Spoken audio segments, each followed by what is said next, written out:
C'est une affaire qui mobilise toute la police judiciaire de Paris et la fine fleur des journalistes de faits divers depuis plusieurs semaines. La police parisienne est sur les dents, elle traque un violeur en série ultra violent. L'homme est soupçonné d'avoir violé 3 jeunes femmes entre le 23 et le 28 décembre. Un dossier particulièrement sensible dont le grand public n'a eu connaissance que le week-end dernier. Car la PJ de Paris chargée de l'enquête veut éviter toute psychose et se montre extrêmement discrète sur cette enquête. Alors, pourquoi la presse a-t-elle tout de même choisi de révéler l'affaire?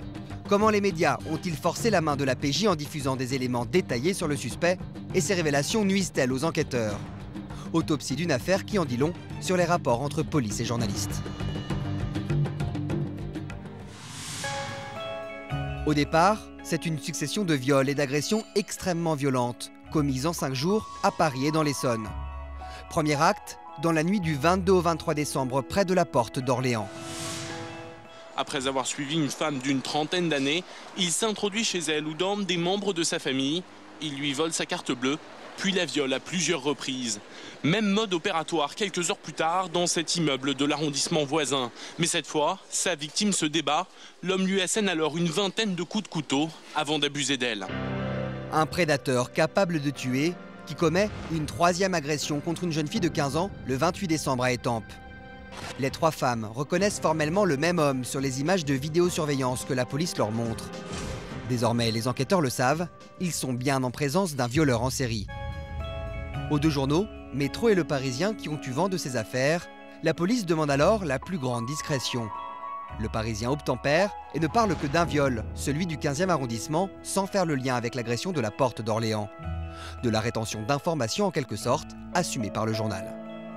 Nos interlocuteurs, justice, police, pour certains, nous font savoir qu'ils sont potentiellement pas loin du suspect. Donc là-dessus, on a une part de responsabilité. Et pendant quelques jours, on tient l'info. Autre attitude du côté de Métro, qui va passer outre et parler d'une série de viols dès le 29 décembre. On est les premiers à le faire, on est les premiers à sortir l'info. Et bon, à ce moment-là, on estime que c'est une info hyper importante, une info d'utilité publique presque. Parce que la police ne communique pas là-dessus et qu'à un moment donné, on estime que les gens doivent être au courant de ce genre d'informations. Mais en pleine fête de fin d'année, l'article va passer inaperçu, d'autant qu'il n'a été publié que sur le web. Puis, pendant 12 jours, c'est le silence radio. Les journalistes vont laisser les enquêteurs travailler sans parler de l'affaire. Jusqu'à ce qu'un hebdomadaire, Le Nouveau Détective, brise l'embargo le 11 janvier dernier. Dès lors, impossible pour Le Parisien de se laisser distancer. Le journal publie dès le lendemain une longue enquête et diffuse un portrait robot du suspect qu'il s'est procuré. Une publication aussitôt reprise sur les chaînes info et qui va mettre en difficulté les enquêteurs. On peut se retrouver donc avec des appels qui ne peuvent être traités dans des bonnes conditions et passer à côté d'informations importantes parce que les services ne sont pas en mesure de pouvoir recevoir ces appels et les traiter dans de bonnes conditions. Preuve du malaise provoqué par cette publication dans une affaire aussi sensible, le directeur de la PJ de Paris, Christian Flech, a tenu à répondre à nos questions en personne dans son bureau du 36 quai des Orfèvres. Quand on jette en pâture un portrait robot, il faut que derrière, il y ait des gens qui puissent être capables de recevoir des coups de fil et de les vérifier très rapidement. Le portrait robot, encore une fois, n'était pas fiable.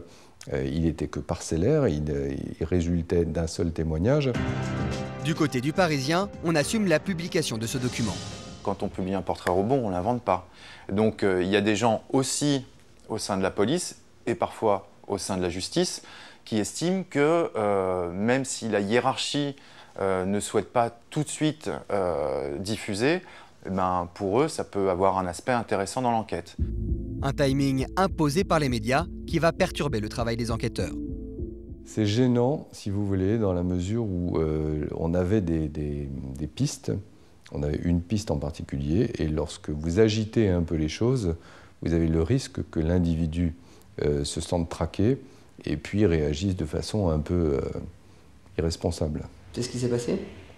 Je n'en sais rien. Je vous le dirai lorsqu'on l'aura arrêté. Et j'espère qu'on l'arrêtera très vite. Submergée d'appels, la PJ n'a plus le choix. Vendredi 13 janvier au matin, elle organise une conférence de presse. Pour stopper l'effet contre-productif du portrait robot, la police parisienne diffuse des photos du suspect issues d'une vidéo de surveillance. Le violeur présumé a été filmé alors qu'il retirait de l'argent avec la carte d'une de ses victimes. L'affaire envahit les JT du week-end. Cet homme est recherché par toute la police parisienne, soupçonné d'avoir violé 3 femmes à Paris et dans l'Essonne. Ce soir, 2200 policiers parisiens recherchent un violeur en série, armé d'un couteau et capable de tuer. Une déferlante médiatique qui, pour certains, a tout de même permis de faire considérablement avancer l'enquête. Imaginez un service de communication de la police nationale qui diffuse cette information-là, mais elle n'a aucune chance d'aboutir. Alors que là, la presse, je dirais, elle a une, en termes de champ d'intervention, on est bien entendu sur une capacité de réactivité beaucoup plus importante. Le week-end dernier, grâce à la médiatisation, plus de 200 appels ont été reçus sur le numéro vert mis en place par les enquêteurs. Mais tout le début de la semaine, plus un mot de l'affaire dans les médias. Nous avons voulu poser une dernière question à Christian Flech. L'enquête est-elle au point mort? Non. Pour preuve, vendredi soir, 20 minutes affirmait sur son site internet qu'une personne aurait signalé à la police la présence du violeur présumé à Aubervilliers. Une info sortie 1 heure seulement après l'audition du témoin et qui a provoqué la colère de la direction de l'APJ. Les enquêteurs doivent désormais travailler en permanence sous la pression des médias. Pour parler de la place que les faits divers et les questions de sécurité peuvent prendre dans la campagne électorale, je reçois